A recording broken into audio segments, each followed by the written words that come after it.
Playoff time throughout the state of Delaware as the fall playoff season is in full swing, and some of it's already completed. Welcome, ladies and gentlemen, into 302 Sports Weekly.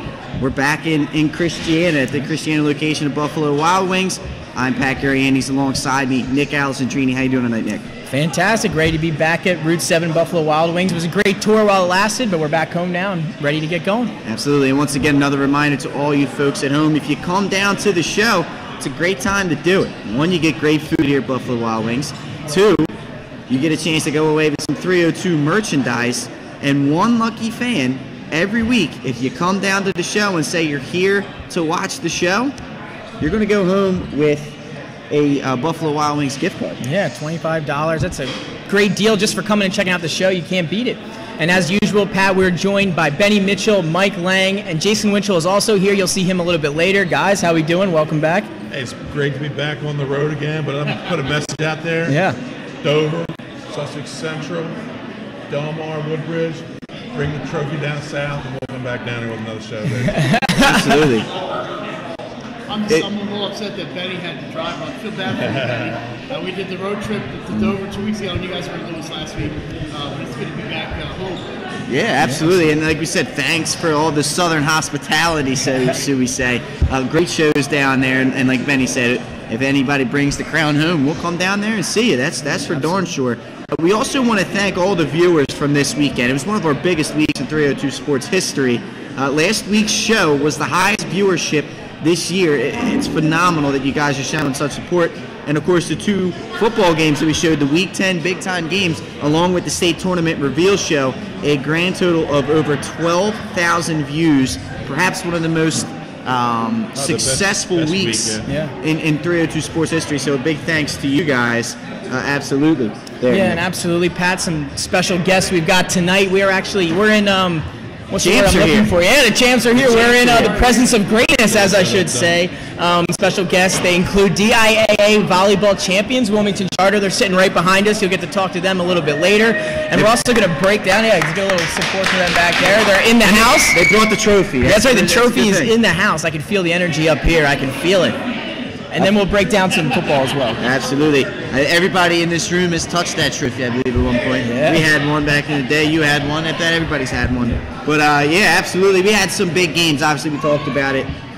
Some big games this weekend, and you guys, you checked them out. And now it's time to do a little bit of recap. Let's recap, and let's highlight, in case you did miss it for whatever reason. We're going to first start with our 302 Sports. We called it the statewide game of the week. It was between Delaware and Woodbridge and Benny Mitchell.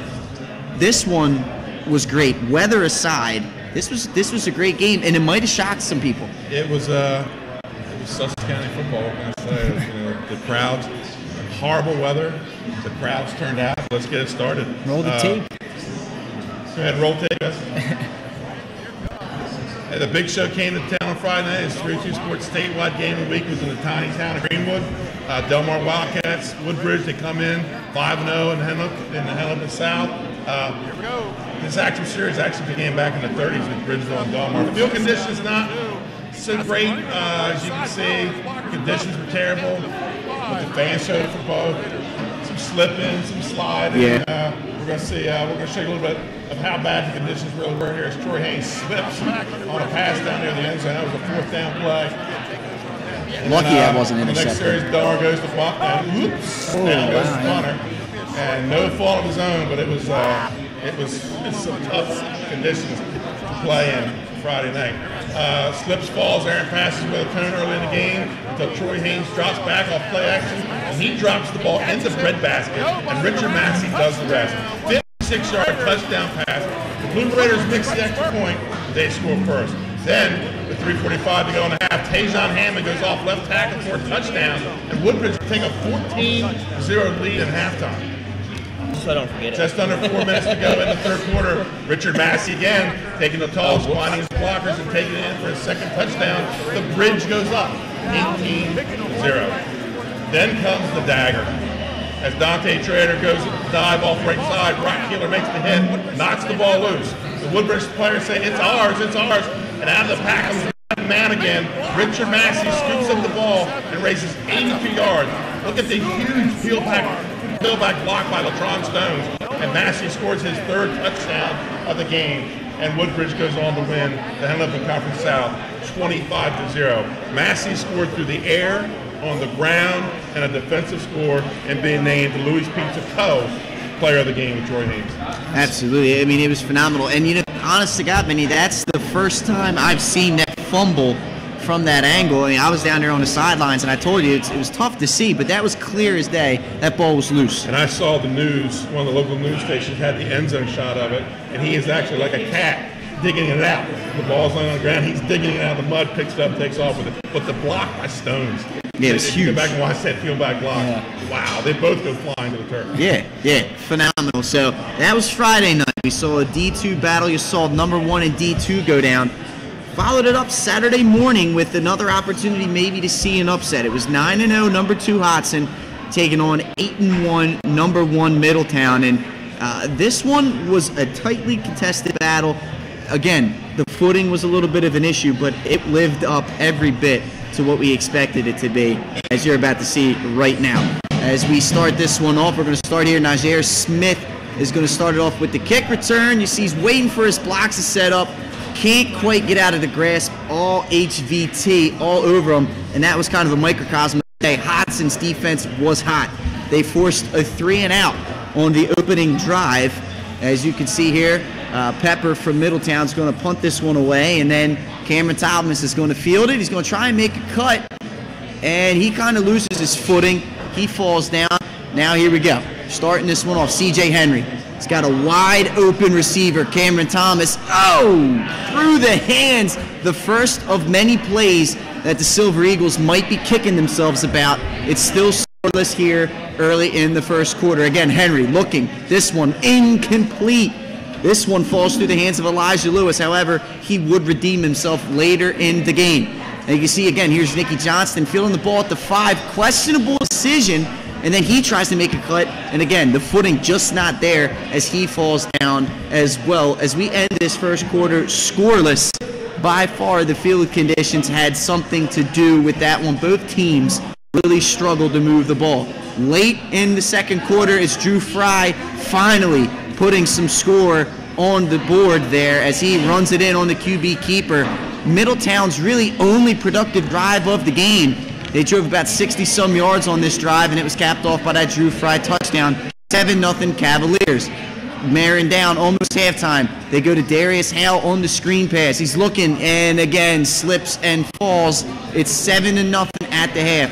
After a first drive was stuffed at the goal line by Middletown, Hodson backs it up with another great drive. This one capped off, as you can see there, by number 20, Bobby Arnold.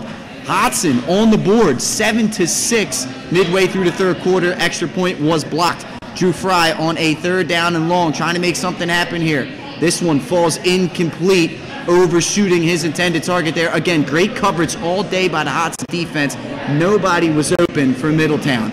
Here we go. This last drive was all C.J. Henry. 4 minutes to go. He makes a heck of an effort on a 4th and 1, making people miss, diving for this first down here, and it was close. As you can see here, the officials coming out with the chains, and this one was by maybe the size of a note card. I mean, inches he gets this first down by.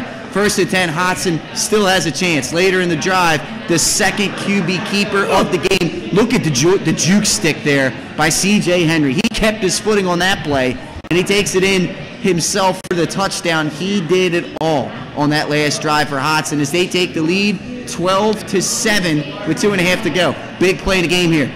Did somebody say Philly special? You better believe it. This one to Elijah Lewis, a diving catch in the end zone to push this one to a 7-point lead. It was his second big catch of the drive, redeeming himself for the drop he had early on. Last chance here, 4th down for Drew Fry.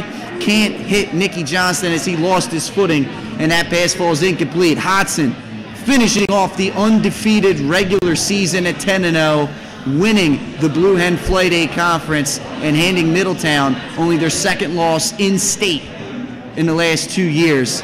You can see them celebrating, and they're going to move along. They ended up earning a #1 seed, as we will break down exactly what's going to happen come playoff time. But exciting game, competitive game is what we expected. A lot more low scoring because of the field conditions in that one.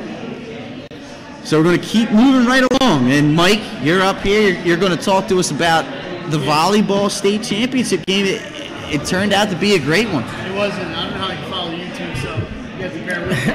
Yeah. We've been practicing.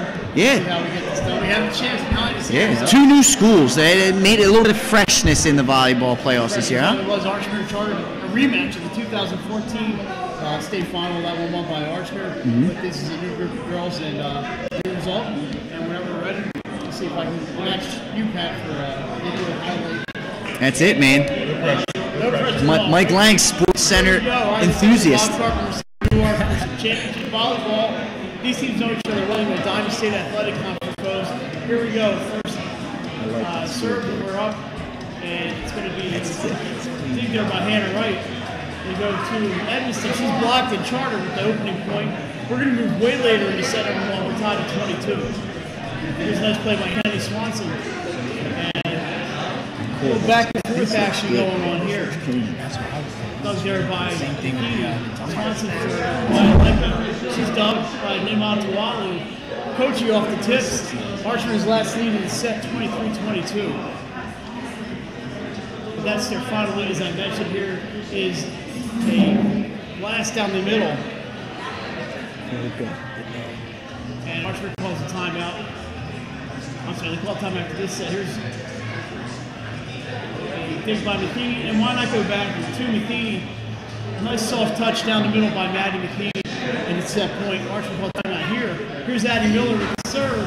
Handcuffs Archmere, and the first set goes to the force.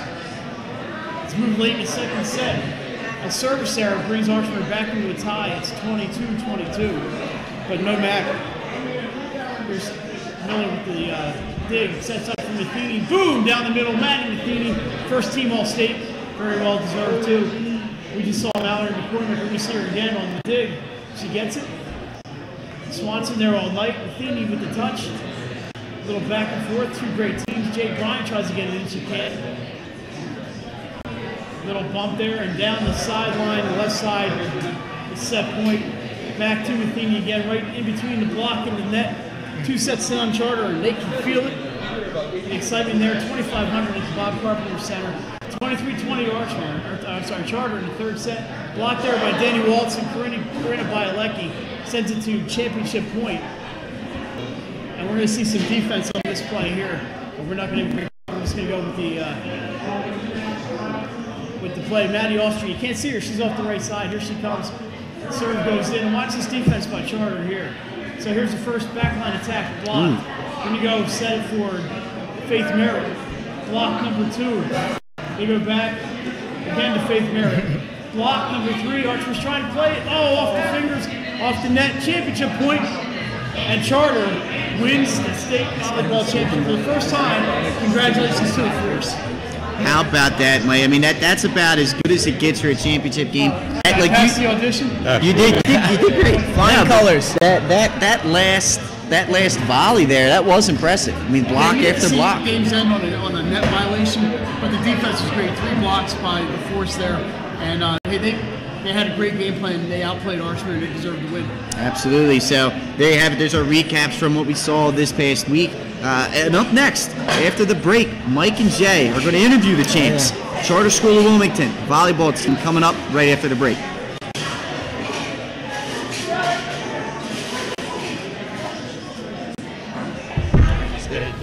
Unique Image opened for business in Wilmington, Delaware in 1979 with one focus, wowing our customers with great products and even greater customer service. 30 years later, we are still doing exactly that. Whether you're looking for marketing tools to promote your business, gifts for your employees or clients, or planning a special event, we're here with the voice of experience to help you every step of the way for your complete satisfaction.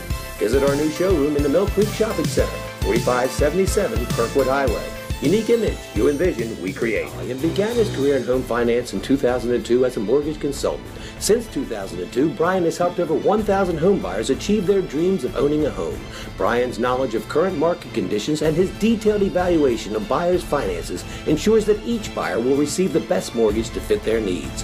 Brian is often commended on how efficient and effortless he makes the mortgage process for everyone from first-time home buyers to investors to experienced buyers. For the loan that fits you, contact Brian today. The Hadley Group is your local real estate resource. Brian Hadley joined Patterson Schwartz & Associates in 2005. In 2013, Nicole Flora joined Brian, followed by Emma Burnett and Grant Jepp in 2014. That's when the Hadley Group was formed. Patterson Schwartz Associates offer you exceptional knowledge of local market conditions and a commitment to represent you honestly and professionally. So, for your next purchase or sale, think the Hadley Group. Visit our website at thehadleygroupre.com. 30 seconds.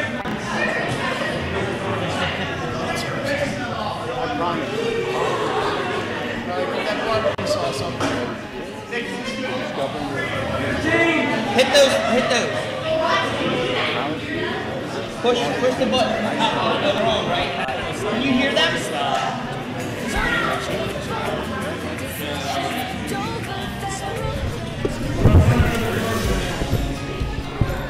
Scott Cameron from Solo Concepts. Solo Concepts is an award-winning restaurant group on the Culinary Coast in 10 locations. We're a chef-driven group. Come check us out. See you soon. Solo Concepts believes in the vision of our founder, Matt Haley. Cook beautiful, simple food, develop the people we work with, and make the world a better place. Solo Concepts on the Culinary Coast in 10 locations. From Lowes, Delaware, to Wilmington. Come check us out. All right, welcome back to Buffalo Wild Wings in Stanton. We're now joined by the Charter Force volleyball team. Ladies, thanks for coming out. Coach Stover, thank you. Congratulations on your state championship. We got the hardware right here in the middle of the table. And let's fire away the questions. And anybody who wants to answer, just raise your hand. Jason and I will come over with the microphone. You guys started at 2-2, didn't lose again. Was there something that happened, or did you just come together? Who wants to answer this one? Just throw up a hand. All righty.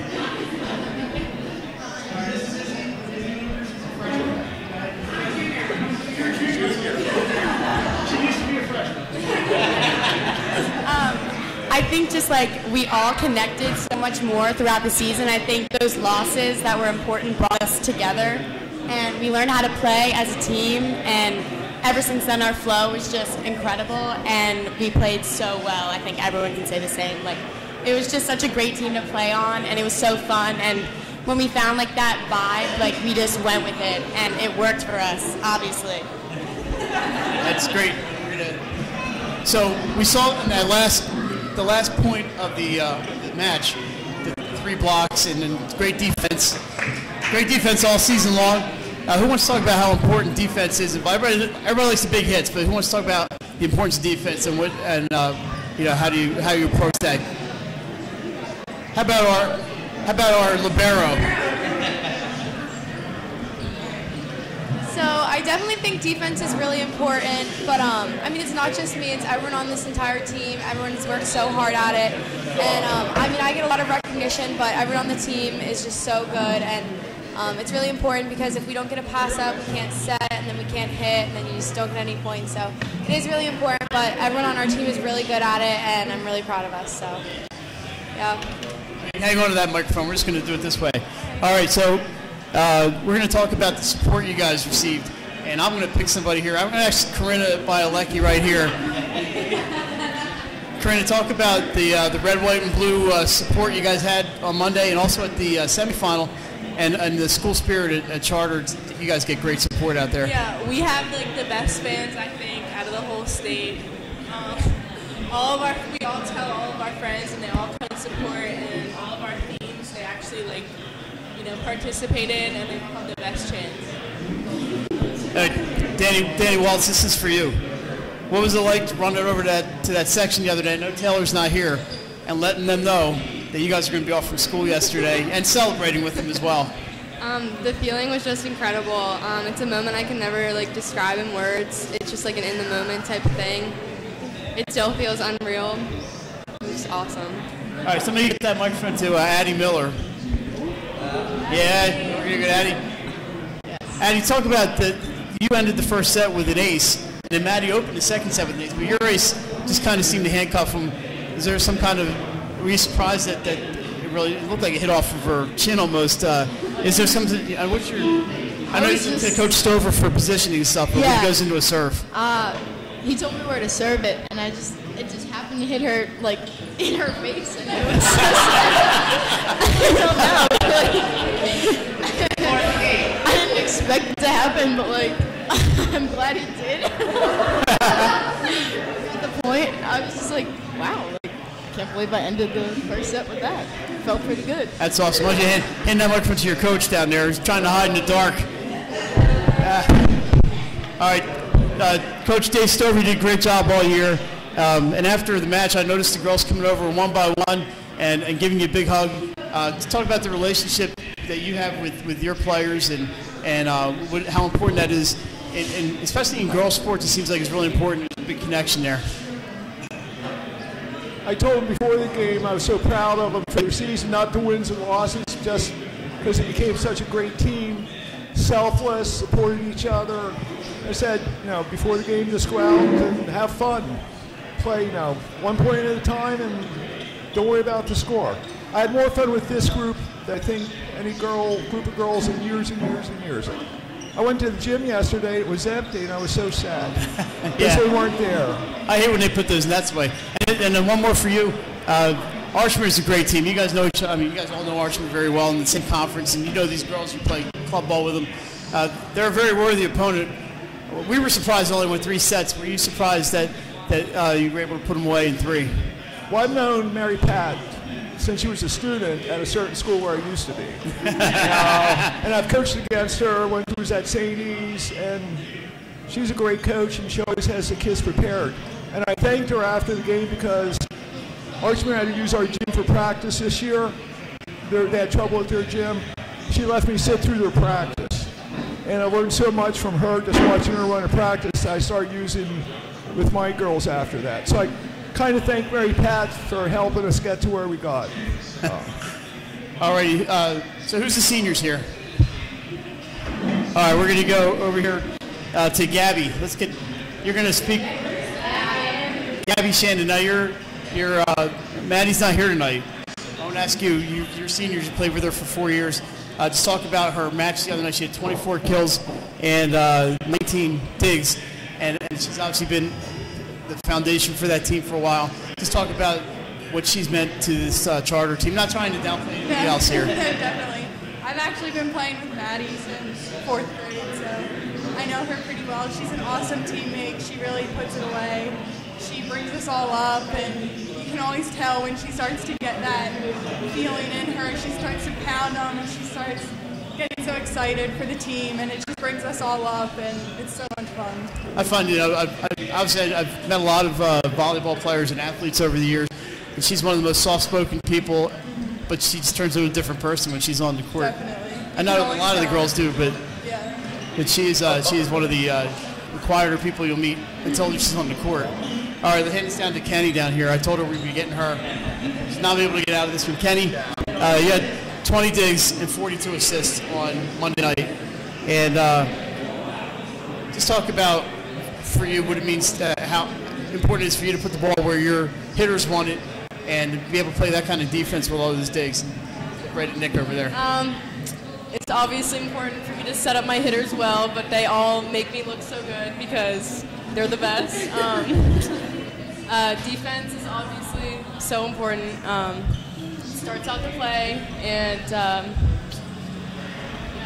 pretty much it. All right, this question is for anybody. You can just raise your hand. I want to know, in a couple words, a sentence or two, what you're going to remember from this season. So who wants the microphone? I think Sophia Delano over there wants to say something. Let's give it to Sophia first. We're going to get a couple of you, so don't go anywhere.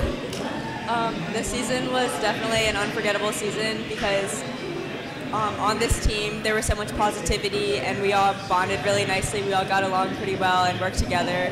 And when we ended up winning, and that just proved who we were as a team. Yeah. You get to pick a teammate who gets to answer. For what? The same question. Oh. How about Alexa Urbanski right next to you? I'll pick them if you don't. I think it was really incredible how like everyone's rallied around each other. Like I wasn't on the team for the entire year, and like seeing it from like an outside point of view, like it's amazing how like you guys were all bonded like the entire season, and like it really shows through like your play. We're gonna get the girls who have not answered yet real quick. Maddie Austria, the server there at the last point. What do you remember most from this season? This season has just been, I think we can all say that it's been a great season for all of us. It's like the favorite team I've ever been on. And I think we're all just so grateful for our coaches, our fans, like all the kids. And when we go on that court, we're all playing for each other. Like that's all we think about. And I'm just glad that we were able to bond like that. And I know who hasn't talked yet. It's Christy Marson right here. Christy had a great season, a legacy charter student, and talk about winning a title for them, what it meant for you. You're a freshman, right? Yes, okay. As a freshman, I never expected to really be on this team and become a part of it. And I definitely think that all the support from all my teammates really helped me throughout the season, and just like the individual coaching that like all of you helped me with and helped me grow as a player. And I couldn't thank you all enough for that. And like especially Madeline, and how she would always go out of her way to make sure that like if I was ever down in a game, or if like I missed some shots, you know, she would always pick me up and tell me to keep swinging. And how all of you just really had my back throughout the season, and I think that's really important for the team. Awesome. Now, Morgan, we need to ask you a question, but you're going to get to lift up the trophy as we cut out here. And you can tell me real quick, what's this mean? Hold the trophy up, go ahead. Yes, Morgan. What's that mean for you? It means a lot. I think it means a lot to everyone. It's the first one that Charter has ever won, and it's really important to us. And I think that this year was definitely our year to do it, and we just came together and was able to. Awesome. Well, I think we talked to every one of you guys, which was incredible.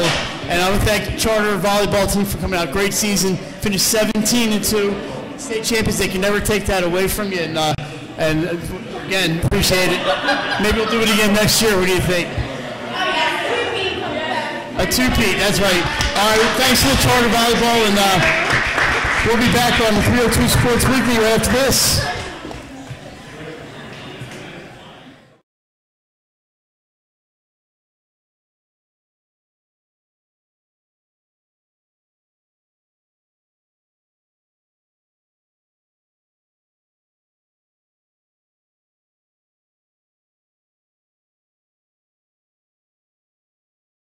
Great.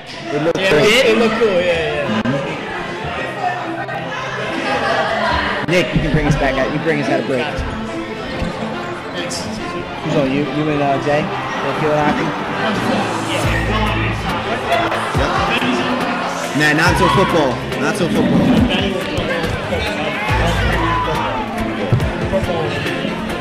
It's everybody. You get the whole show in.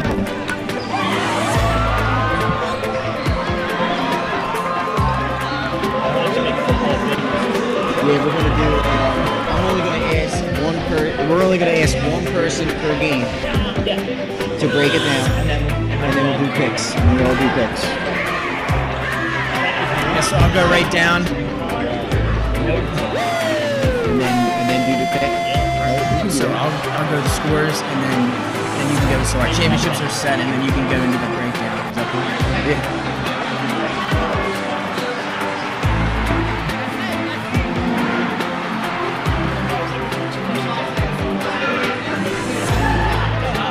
This is going to be 2 minute. Should we? No. Do you want to go commercial in between, Nick? Commercial in between? All right. Yeah.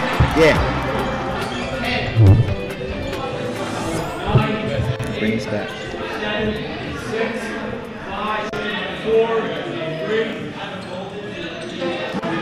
And welcome back to 302 Sports Weekly. Again, we are back live from the Christiana Buffalo Wild Wings.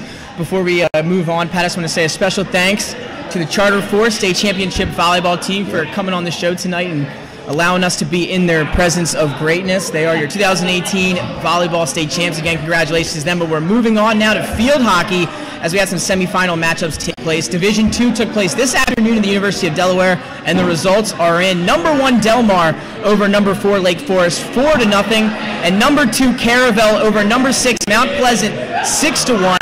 So your championship is there for Division II Delmar and Caravel, number 1 versus number 2. And then we look at Division I semifinal scores. Number 1 Cape Henlopen over number 4 Polytech 3-0, and number 2 Padua over number 3 Wilmington Charter 1-0. So we got our championship matches set, Pat. Absolutely. No shockers there. Obviously, it went chalk, guys. Is this what we should have expected? Yeah, when the seedings came out, that's what I thought we would see. Padua Cape is a rematch of a regular season game. Padua lost 6-0. They're in their first state championship in field hockey, so I'm sure they'll be well represented at Rello Stadium on Absolutely. Friday. So that's setting up the championship games 1 versus 2 down there in Division II. Delmar Caravel Friday down at the University of Delaware. It's a 6 p.m. start. They'll be streamed right here on NFHS Network, powered by 302 Sports. Sean Brennan and Andrea McPike will have the call. That's going to be for both games, but the Division I game, number 1 Cape Henlopen versus number 2 Padua. That's following at around 8 o'clock at UD. Padua, like you said, first time in the state championship. The Vikings have won 6 times in the last 7 seasons. They defeated Padua 6-0 late in the regular season there. Mike, any chance for the Padua, or better yet, what does Padua have to do to compete against the powerhouse Cape Henlopen? Well, a couple years ago, they had them down 3-0 in the playoff game. It's hard to shut down that game offense. They score so many goals. They need Shannon McCormick, who's an excellent keeper, to have another outstanding game. Padua doesn't score a ton of goals. It's a fast surface that turf will roll up, but they need McCormick on the defense to really stand on their heads. Of course, they have a chance. Everybody has a chance. Otherwise, why play the game? But it's a tough assignment. And Cape Henlopen, I just watched that offense yesterday. They just tic-tac-toe up and down the field. Tough, really tough. And Jay, does Caravel pose a threat to Delmar? This has been a downstate dominated sport. Does Caravel, what do they got to do to try and slow down Delmar? Caravel, first of all, you got to find some way to score on Delmar. They've given up 1 goal all year. Yeah. 1 goal all year. Absolutely, I can't even explain that. Caravel's got to find a way to score a goal. And then maybe if you can get put the pressure on Delmar and get them trailing in a game, you'll have a chance. But it's gonna be a hard for Caravel, but they have Sidney Kelp who can score goals. And there you have it. So our championship matches are scheduled. They are going to take place Friday at the University of Delaware. Up first, number 1 Delmar and number 2 Caravel in the Division II state championship game. That will be at 6 o'clock. And then following the Division I game between number 1 Cape Henlopen and number 2 Padua. That coming at around 8 o'clock. So some great stuff coming up this weekend. More championships to give out. And when we come back, we're going to talk some soccer state tournament and give you some updates on the Delaware State soccer field when we come back live on 302 Sports.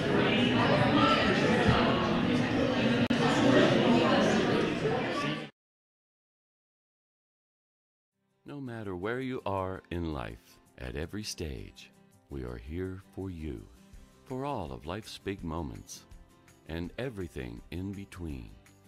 After all, that's what families are for. We promise to make a positive difference in your financial life and go beyond the norm. Be a part of the Dover Federal family. Local people, local decisions, Dover Federal Credit Union. Quick transition here on 302 Sports Weekly from field hockey to the pitch. I'm talking soccer here. Semifinals being played as we speak. Here are some of the finals from the semifinal matches. We got 1 final and then there's 1 in progress. Number 3 Artsmere took on number 2 Friends, and number 2 Friends ends up getting the win 2-1 in that one.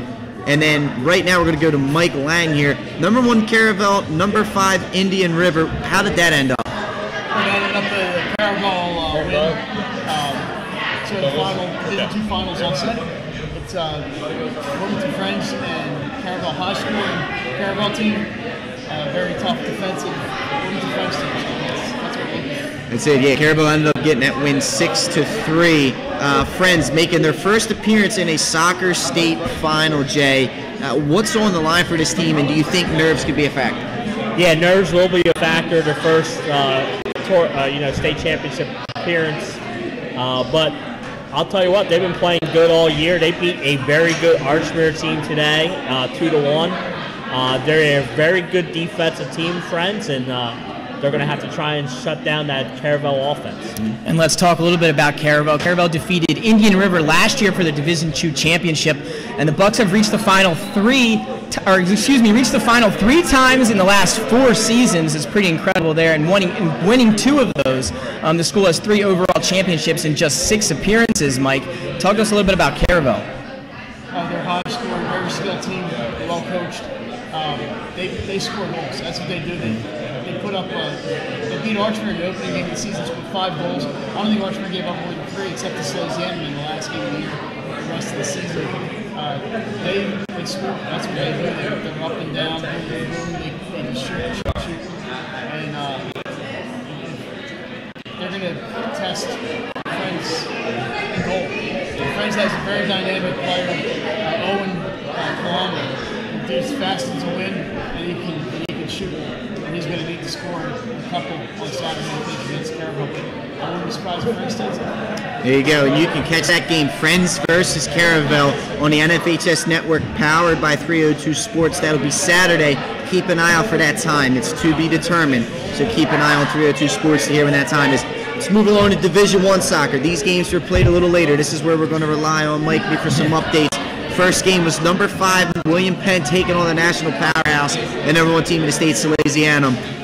What you have any update in that one, Mike? I have not seen a score. Okay. I will check in a second here. I don't want to be rude on my phone while we're on it. Yeah. I have not seen an update for that one. Okay, so we'll check in on that one. And then number 3, Caesar Rodney versus number 2, Appoquinimink. Do you have anything on that one? That one I do. It's 1-1. It's in the first half. These games starting at 8 o'clock. It's probably halftime now. Okay. All right, so keep an eye out for that one. Jay, Salesianum, need we say any more? 17 championships dating back to 1983. 8 in a row, 13 of the last 14. Are they stoppable? Are they stoppable? Probably no. But there's 3 other teams that that want to have a chance at beating them. But man, this year they have been red hot, especially in state, and they're going to be a tough team to beat. They're great offensively, great defensively, move the ball so well, and normally dominate their opponents in time and possession. Yeah. They don't let the other team possess the ball. It's hard to score, so they're going to be tough to beat. Absolutely, and if William Penn did somehow pull it off, it would be the ultimate David versus Goliath. It would mean it would make their first appearance in a state championship game. Mike, did you get an update or no? Okay, no problem. Anybody watching? Send it our way. Yeah, send it our way, exactly, yeah. All right, so now we look at our other matchups, Caesar Rodney and Appoquinimink. Caesar Rodney coming in as the 3 seed, Appo coming in as the 2 seed. Caesar Rodney 1-3 in state championship games. They last reached in 2014, losing 2-0 to who else but Salesianum. And then Appoquinimink, we look at them, 3 appearances in the final in the last 5 years, all ended with losses to who? Salesianum, including a heartbreaking 2-1 decision last year, and the 2 winners will meet Saturday for the Division I state championship. So Jay, Mike, I'll start with you, Jay. What do you think? Caesar Rodney, Appoquinimink, 3 versus 2. What do you think's going to happen there? Yeah, Appo beat them in the regular season, so CR's got a little revenge on its mind in this one. It's going to be hard for CR to beat Appo. Appo is just right now playing some of their best soccer of the year. All right, so we'll keep an eye on that, Mike. I'm sure anybody that gets those score updates, send them to Mike Lang on Twitter, any way you can, and we'll reveal some results as the show goes on if you guys send them to him. So there we go. That game will be played, like Nick said, Saturday. Time to be determined. The NFHS Network. So keep an eye out for that. Going to be 2 good games there in the championship for soccer. When we return, talk about the football. All right, we got the playoffs coming right around the corner this weekend. We know how the brackets are laid out. We're going to break down the games for you right here after the break. And began his career in home finance in 2002 as a mortgage consultant. Since 2002, Brian has helped over 1,000 homebuyers achieve their dreams of owning a home. Brian's knowledge of current market conditions and his detailed evaluation of buyers' finances ensures that each buyer will receive the best mortgage to fit their needs. Brian is often commended on how efficient and effortless he makes the mortgage process for everyone from first-time homebuyers to investors to experienced buyers. For the loan that fits you, contact Brian today. Mr. Italian began his career in home finance. The Hadley Group is your local real estate resource. Brian Hadley joined Patterson Schwartz & Associates in 2005. In 2013, Nicole Flora joined Brian, followed by Emma Burnett and Grant Jepp in 2014. That's when the Hadley Group was formed. Patterson Schwartz Associates offer you exceptional knowledge of local market conditions and a commitment to represent you honestly and professionally. So for your next purchase or sale, think the Hadley Group. Visit our website at thehadleygroupre.com. The Hadley Group is your local real estate resource. Brian Hadley joined Patterson Schwartz & Associates in 2005. In 2013, Nicole Flora joined Brian, followed by Emma Burnett and Grant Jepp in 2014. That's when the Hadley Group was formed. Patterson Schwartz Associates offer you exceptional knowledge of local market conditions and a commitment to represent you honestly and professionally. So for your next purchase or sale, think the Hadley Group. Visit our website at thehadleygroupre.com. The Hadley Group is your local real estate resource. Brian Hadley joined Patterson Schwartz & Associates in 2005. Welcome back, ladies and gentlemen. Let's talk a little bit of the gridiron football here. Let's put the pads on. Let's talk about it. Playoffs right around the corner. But before we get into that, Mike, we do have an update from Salesianum William Penn early first half. What we got? The original football, it's Salesianum 1, William Penn 0. How about that? 1-0, so keep an eye on that one. But we got to welcome Benny Mitchell back to the scene here. Talk a little bit of football and break it down. Let's start with Division II right off the bat here. Number 5, Howard. Number 4, Woodbridge. It's a Friday night, 7:30 start on the NFHS Network, powered by 302 Sports. Benny Mitchell, you and Tim Katz are going to have the call for that one. What do you see going on with this one? Can Howard stop a very hot Woodbridge team? I see Woodbridge as a scary team coming in the corner right now. They've been in the playoffs since they lost to Friends. They could remember we only had one 7-3 team make this field, and that was DMA, who had some upstate wins. Woodbridge did what they had to do. They had to go win those last 6 games and win the conference championship, and which got them to the 4th seed. Well, I got to see Howard one time this year. They're very athletic. You're going to see 2 different styles. You're going to see Woodbridge is going to be the knockback, run the ball, and we saw what they can do. They catch you looking in the back for that play action, and then boom, 56 yards. And they have more than one receiver. Westcott pulled in a big long pass, a 50-yarder Friday night. I think Stones had a catch. He's got a multitude of receivers. Howard hasn't showed as much of the running game as. And one time I saw them, and they're going to have to be able to run. They're going to have to get first downs. It's not going to be pitch and catch and beat Woodbridge. Woodbridge is too disciplined on defense, and with the linebacker like Brock Keeler, fantastic. They're going to have to find a way to run the ball, move sticks, and they can't look to win on home runs. Absolutely, and looking at the stats in this one, Howard's been impressive. The only losses this year to Hots and AI. This team's went a combined 19-0 this year.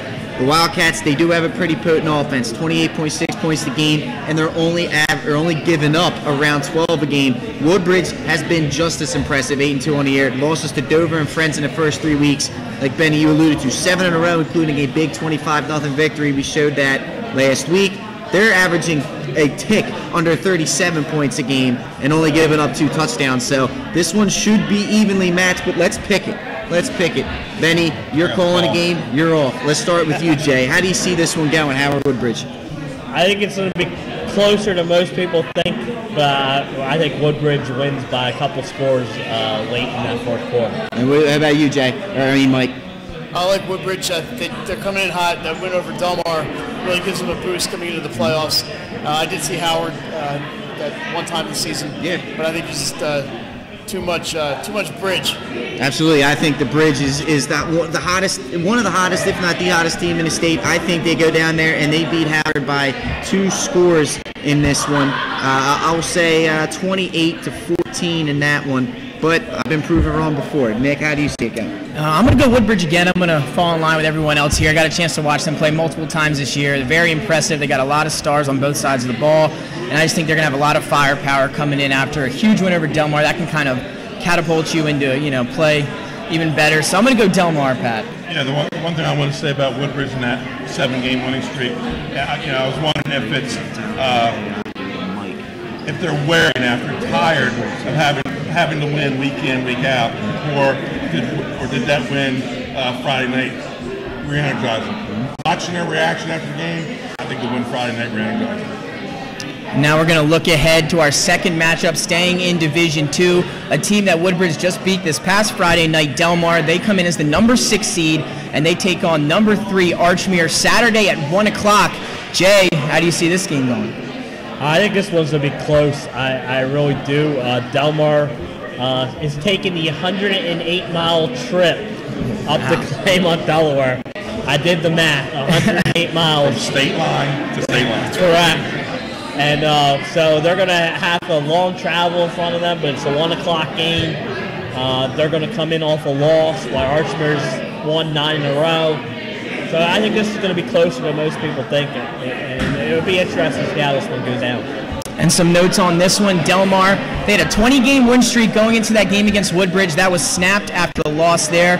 But still, on the season, their offense is averaging 40 points a game, and their defense only giving up about 11. Wow. And then we look over to the Auks. They've themselves won 9 in a row after a season-opening loss to Dover, and they're averaging 38.7 points per game, and the defense holding teams to under 13 points per game. So with that being said, we'll get into some picks. Mike, I'm going to start with you. Archmere, Delmar, what do you think? Well, I'm going to go with Delmar, but I'm with Jason. I think this could be a really, really close game. Archer's got the X factor. His name's Mitch Moyer. That's true. He plays offense, defense, and special teams, and he excels at all of them. If he gets loose, he gets started, he can win the game not by himself, but he can make a huge difference. Delmar has a long trip, and it's not a 10:30 in the morning start, but it's a long 1 o'clock start. I'm going with Delmar. I wouldn't be totally surprised if Archmere pulls this one out. And it's going to be interesting to see how a team like Delmar has been so successful, 20 straight wins. How are they going to respond after their first loss in 20 games? Benny, to you, what do you think? They're in the same situation, similar situations last year. Mm-hmm. Although they won the 10th game, they lost their quarterback at the half. They lost their quarterback. Remember, they're 3 deep at quarterback. Yeah. So they present a whole different animal this week. You can only watch 24 minutes of game film right now on Von Arts. Archmere doesn't have a lot to look at. Last year they made the long trip up to Baynard Stadium, and while, like you said, Moyer's the X factor, Denard got bottled up last week. Mm-hmm. Look for Tayshawn Denard to go off Saturday afternoon. Due for a big as game. He's done before. Remember last year, semifinals, 8 touchdowns. Wow. Yeah. Yes. Got her money. Take them.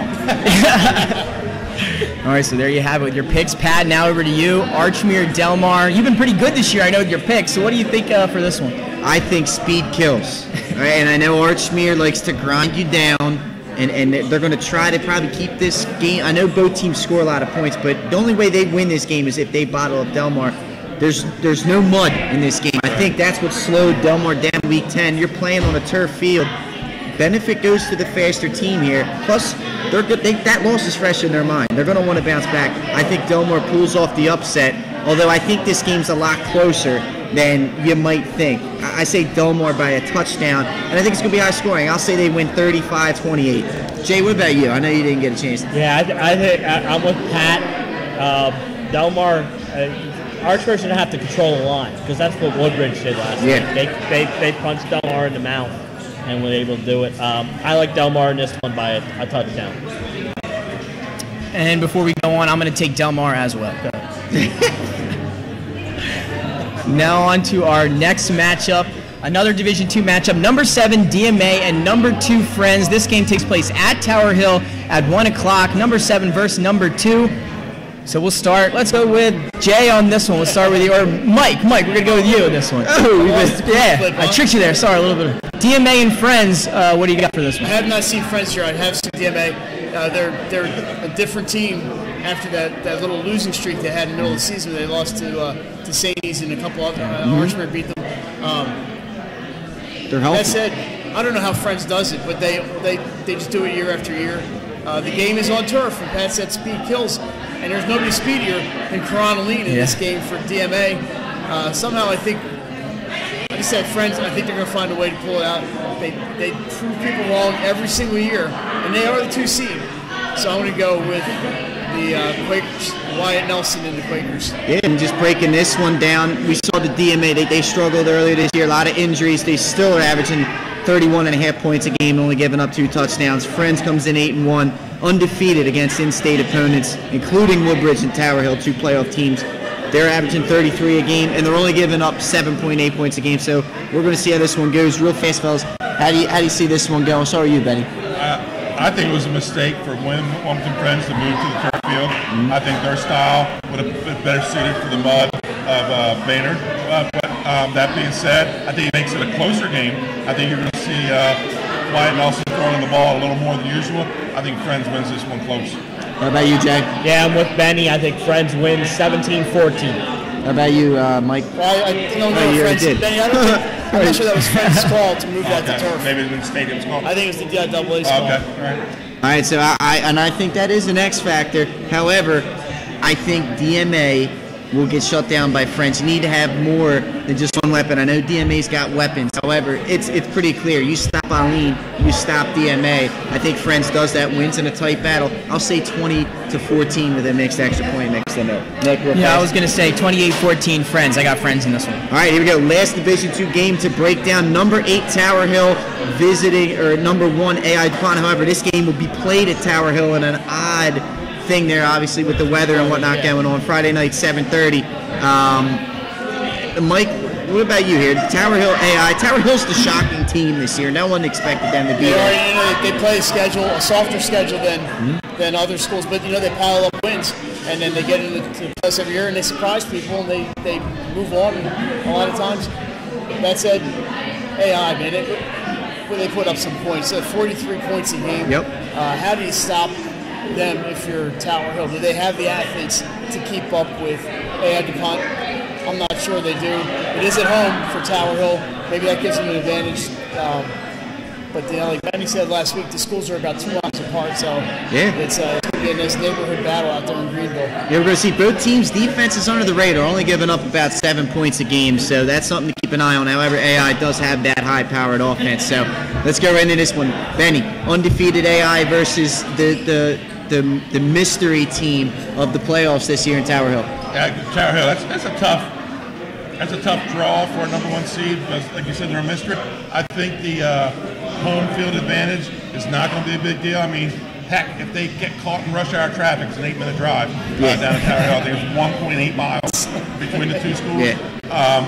I think now here's the case where I think this is an advantage to AI, because the 2 times I've watched AI likes to run east and west to run north and south. It would be hard to do that in bad weather conditions. Now they're going to move to the turf. It can rain, snow, whatever, and they're going to be able to play their style of football game. Where Tower Hill is more that straight ahead, so it kind of doesn't matter where they play. I think this game's going to be close. I think it's going to be won in the 4th quarter. I'm going to take the Tigers.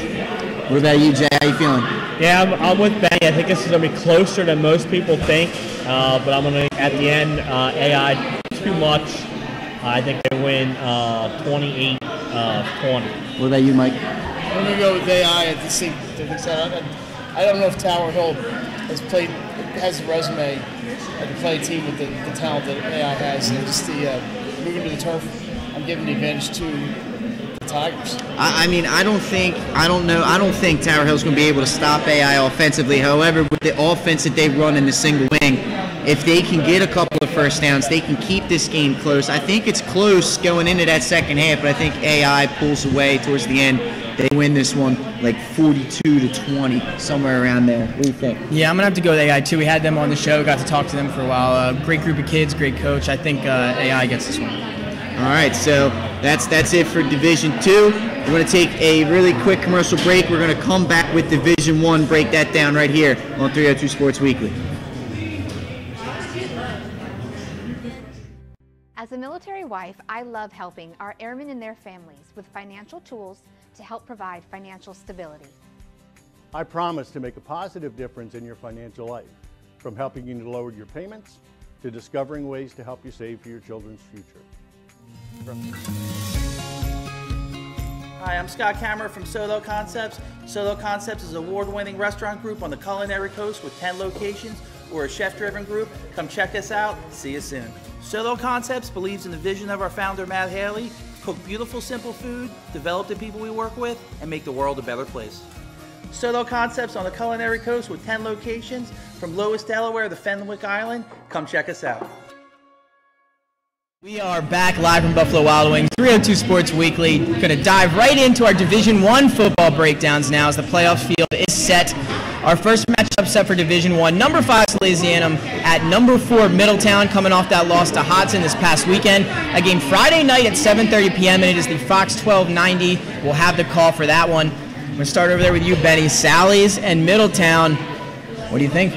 Well, like I said on the show Sunday, this is an interesting matchup because you have new to Division I Hodson, Dover, all of a sudden now relevant, Apple and Sussex Central, number 1 state titles, and here are the two kings of high school football in Delaware, two teams that have won a ton of state titles. Somebody's leaving Friday night. I think it's going to be Salesianum. That they're going to walk into a wasp nest down at Middletown, who's looking to revenge. And they're not just looking for revenge on Hodson. They want that state title, and they're going to be tough on Friday night. I'm taking Middletown. Yeah, I think you look at these two teams. Salesianum 4 straight wins after taking that big time loss to Middletown, and that game really wasn't that close. They like to keep this game. They like to keep the score pace down low. They only average 24 a game. They give up 10. Middletown comes in 8-2. They lost, of course, to a nationally ranked team, but they're still putting up about 35 points a game against in-state opponents. So it should be interesting. So we can pick this one, fellas. We'll start with you, Benny. You already did it. So let's go with Jay. How do you see this one going? I'm with Benny. I think it's too much Middletown in this game. I think they beat Sally's probably 28-14. And Mike, I know it's tough for you, but what are you thinking? Well, I'm going with Middletown, and then it's really not very. I don't think it's a tough call. I mean, as an alum, it hurts a little bit, but they didn't play with them the first time. Middletown has too much speed, and they're hurting after that loss to Hodgson. They wanted to be the number 1 seed. I think their season continues Friday night again on turf, which really benefits the Middletown speed. Absolutely, I agree. I think Middletown gets this win, and they're looking, like Benny Mitchell said, they're looking to get a title. They've been close too many times. They're going to be playing with a fire lit behind them. So I think Middletown wins this one by 3 scores. Yeah, I'm going to go Middletown as well. Like you said, coming off a loss, we know how good they are. And last time I picked against Middletown, I was wrong. So I'm going to go with Middletown this time. Absolutely. So let's move right along. Number 6, Apple will be visiting number 3, Sussex Central. One of my favorite teams this season. Friday night, 7:30. This one, it's going to be tough to see Central getting beat, Jay. Does Appo, what can they bring to the table? Appo's in a tough spot. I mean, Sussex Central's defense is unreal. I think that's one of the best seasons I've ever seen a defensive play, giving up only 41 points in 10 games. Appo's going to have a hard time. It's their first trip, I believe, into the postseason, if I'm correct, Benny. Yeah. And so, they're playing, maybe they go down there thinking, hey, we're playing with tax money, no one's expecting us to win. But they have to find a way to score. And you got to score a lot against the Sussex Central offense. It's been clicking the last few weeks. It's a tough task to ask for that Appo team. Yeah, I mean, you look at Appo is the only team who's really played a lot of close games. They've won 4 out of their last 5 to sneak into the playoffs, but they're averaging less than 20 points a game and are giving up over 15. They've played in the gritty games. If they can keep it close, maybe they got a chance, but Central has dominated all year. They're scoring 33 points a game. Benny Mitchell, you talked about it in a couple of our broadcasts. 7 shutouts this year and are giving up only 4 points per game. Let's go to you first. Central, Appo. First off, congratulations to Coach Timpson getting the Apple Jaguars in the tournament. I did a game there last year, and I saw them against Tech last year, and they were kind of starting to turn the corner, but they just didn't have the personnel needed. This year, again, that big win over Sussex Tech, that's why they're here. That's why they're in this tournament. They played Henlopen South team. They played Henlopen North team. They played them down there and beat them. That being said, they've never played in Castle, and it's a different atmosphere. It's in a cornfield, bean field, everything echoes, and that Central crowd is going to turn out Friday night. They are going to be extremely loud. Their PA announcer's loud. Their place is. People don't think home field advantage matters. Come to that game Friday night. Sit in the bleachers to that game. because it gets loud and raucous, and that Golden Knight defense, they want another shutout. I don't think they just win. I think they shut them out. I think they go into the semifinals with their 8th shutout. That front four is on fire right now. There you go. There you hear it. He's calling a shutout, ladies and gentlemen, and I have the utmost respect for a good PA guy. So I appreciate that. I'm looking forward to that one. Mr. Touchdown.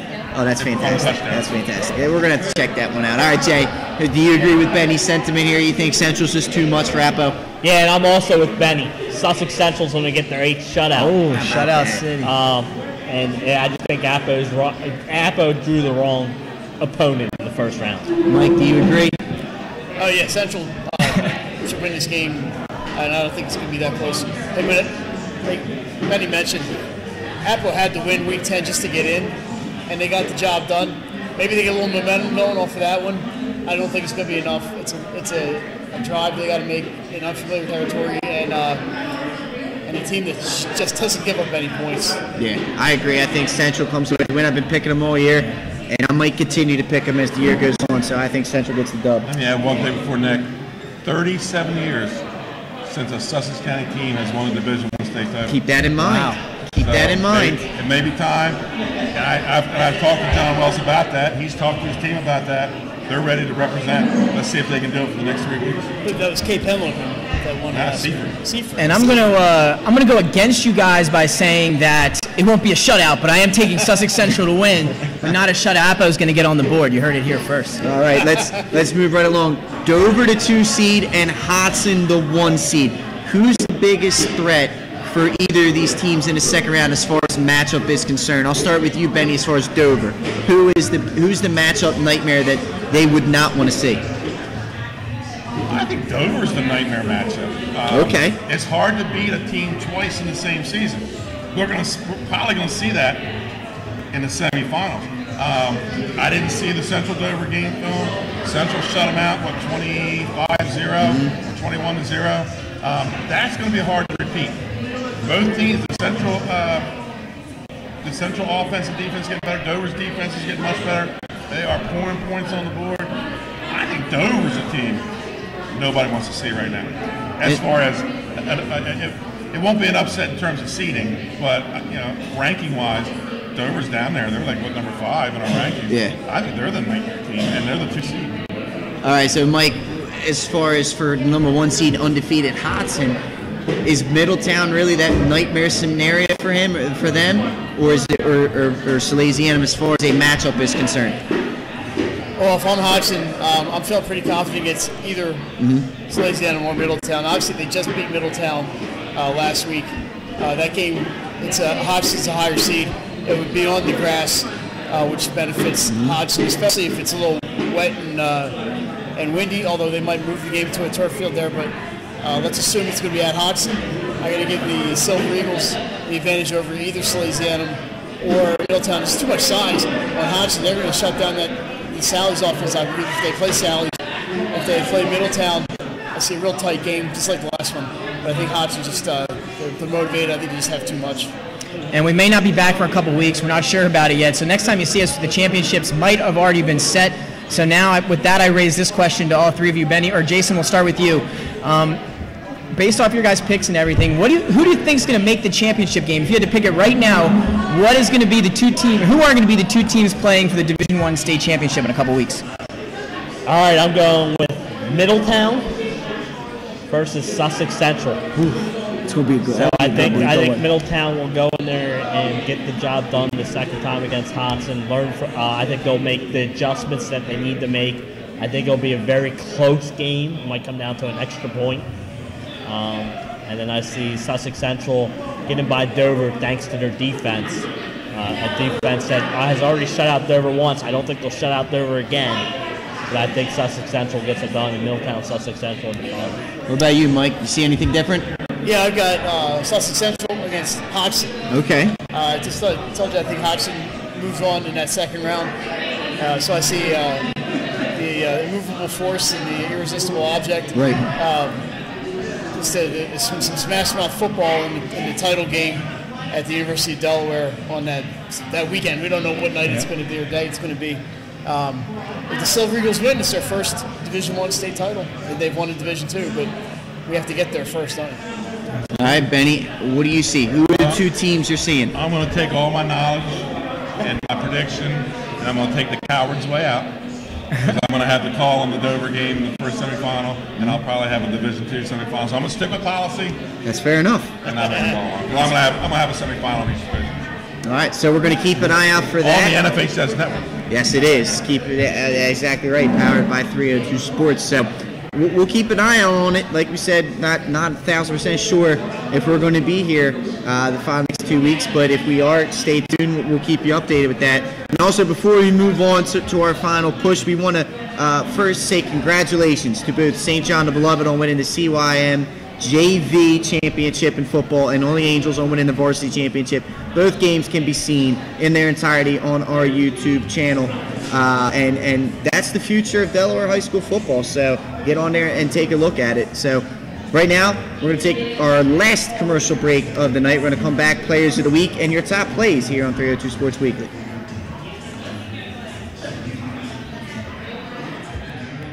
Life's too short to hate your home. Remodel your home with the pros voted Delaware's #1 home improvement company. Ferris Home Improvements has something for every homeowner at their new showroom on the corner of Kirkwood Highway and Harmony Road in Newark, Delaware. Explore products and layouts with the area's top designers. Touch and feel products that inspire your dream space. Ferris Home Improvements' pride in the details make them the area's best in roofing, windows and doors, siding, decks, kitchens and bathrooms. Want a professional no-pressure remodel? Go see the best at the Big Shamrock on Kirkwood Highway. Ferris Home Improvements. Quality workmanship from a neighbor you can trust. Life's too short to hate your home. College students and first-time auto buyers, I promise to identify and take ownership of your needs. Local people, local decisions, Dover Federal Credit Union. As a military Hi, I'm Scott Kammerer from Solo Concepts. Solo Concepts is an award-winning restaurant group on the culinary coast with 10 locations. We're a chef-driven group. Come check us out. See you soon. Solo Concepts believes in the vision of our founder, Matt Haley. Cook beautiful, simple food, develop the people we work with, and make the world a better place. Solo Concepts on the culinary coast with 10 locations from Lois, Delaware to Fenwick Island. Come check us out.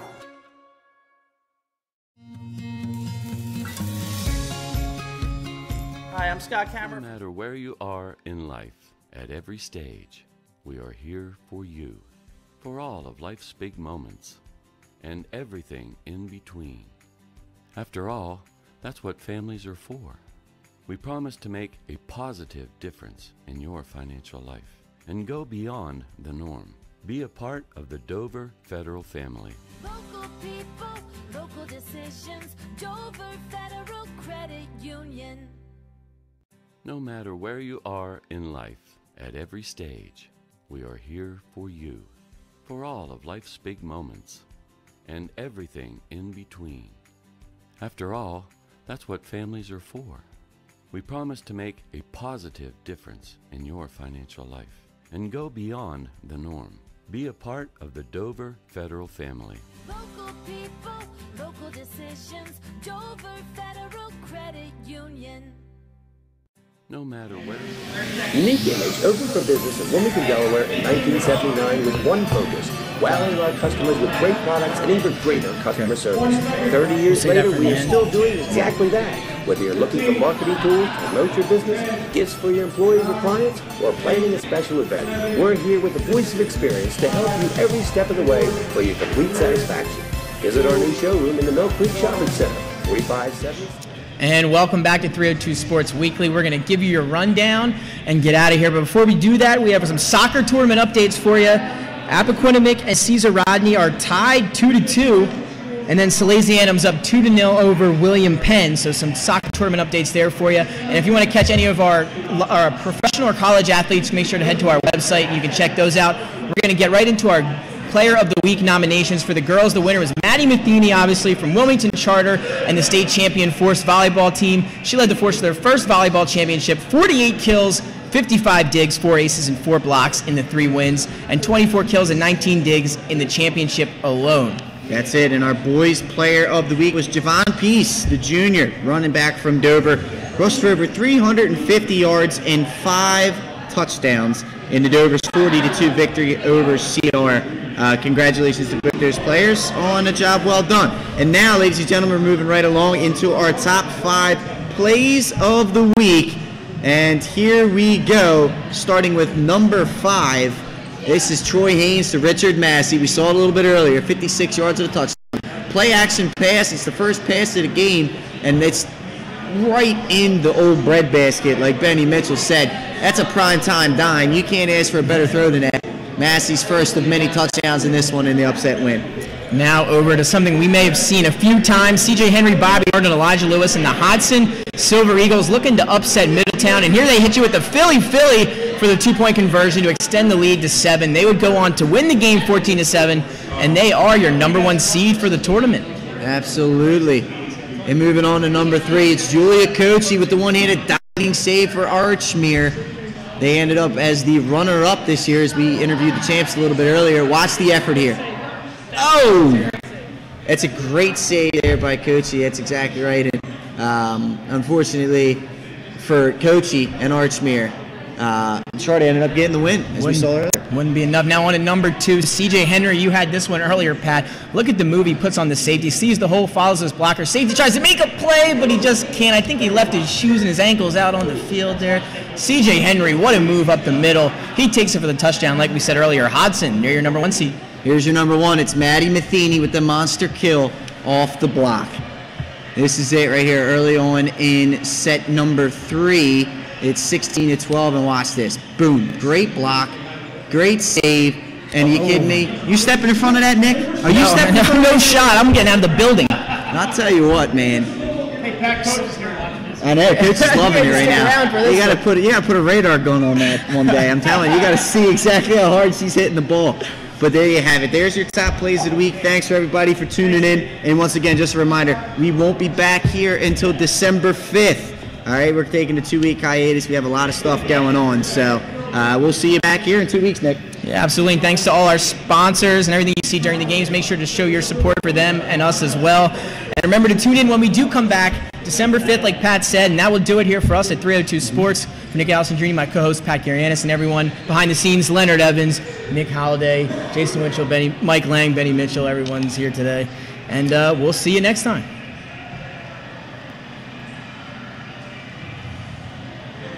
All right.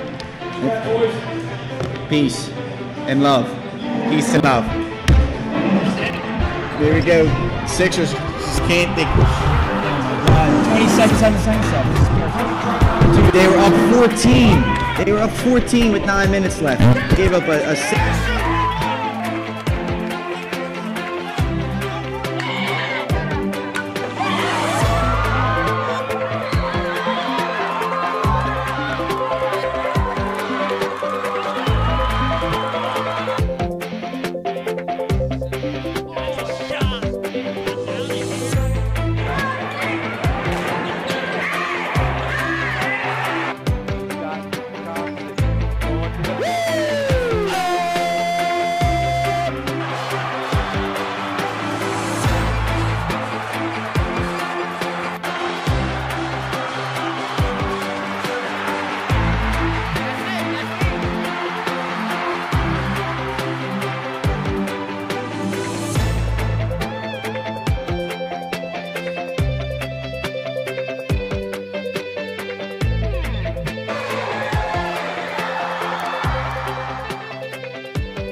Bye.